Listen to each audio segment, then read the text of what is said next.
When you say peace, people think war and peace. They don't think about inner peace. I was deployed to Iraq. It was a life or death situations every day. Bombs going off, people screaming, and you never knew what was going to happen. At any given time, things could go sour really fast. From an IED explosion, I'm deaf completely from my left ear. I was literally bleeding out of my eye. It's hell. It's just hell. There is more people in this world graduating from college and going on to MIT and going on to these really prestigious places, becoming engineers.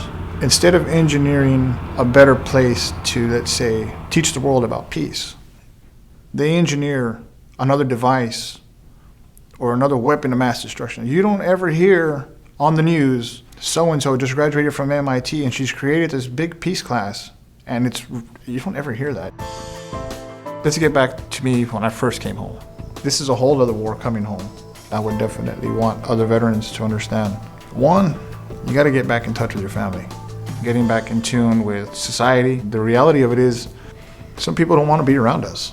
My mental health started to deteriorate. I was seeking something that I couldn't find, and I didn't know what it was that I was looking for. I couldn't put my finger on it if I wanted to.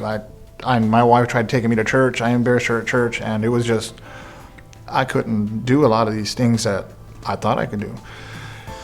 I was feeling sorry for myself in the long run, and I was cheating myself of a lot of things that I should have never done that to myself or to my family. I didn't care what it was that I did.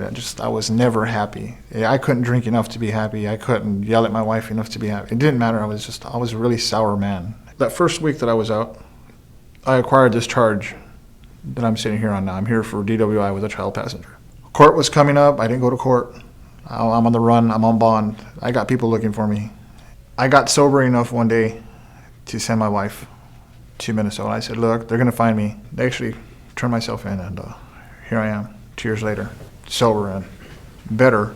I know a couple of guys here in the unit. Some I went to high school with. It's boring. There's nothing to do. It's hot in the dorm. And this guy's like, come on to Inner Peace. Well, I ain't got in the AC and, cut up. And I'm like, all right, so I come to Inner Peace. The first week that I came and that I actually paid attention, because I didn't pay attention before. I wasn't in tune to it. When it finally caught my attention, it triggered something, and it made me want to come back. It made me want to know more about myself, knowing who I was and who I am and where I am. And I had a hunger for it now. Now I wanted to know more about peace. Not the absence of war, but peace in myself. I can't express to you how much change, not only my family, but the people around me, some of the staff members have. They're like, man, what happened to you? This wasn't you a year ago. We're all human beings, and we all breathe alike. And to treat people with dignity, which means a lot in a place like this. Some people don't get treated with dignity a lot. It takes a lot away from you.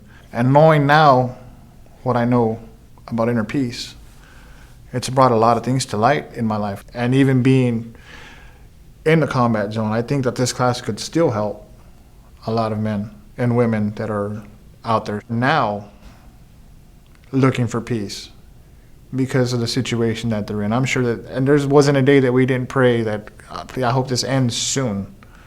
Hopefully there's a peace talk or there's some kind of a peace treaty, but then again, self-peace and the absence of war is two different things. And all they have to do is reach in and get a hold of it. Even if I have to stop in the middle of the street and tell somebody about this peace education program, I will, because I want people to feel what I feel.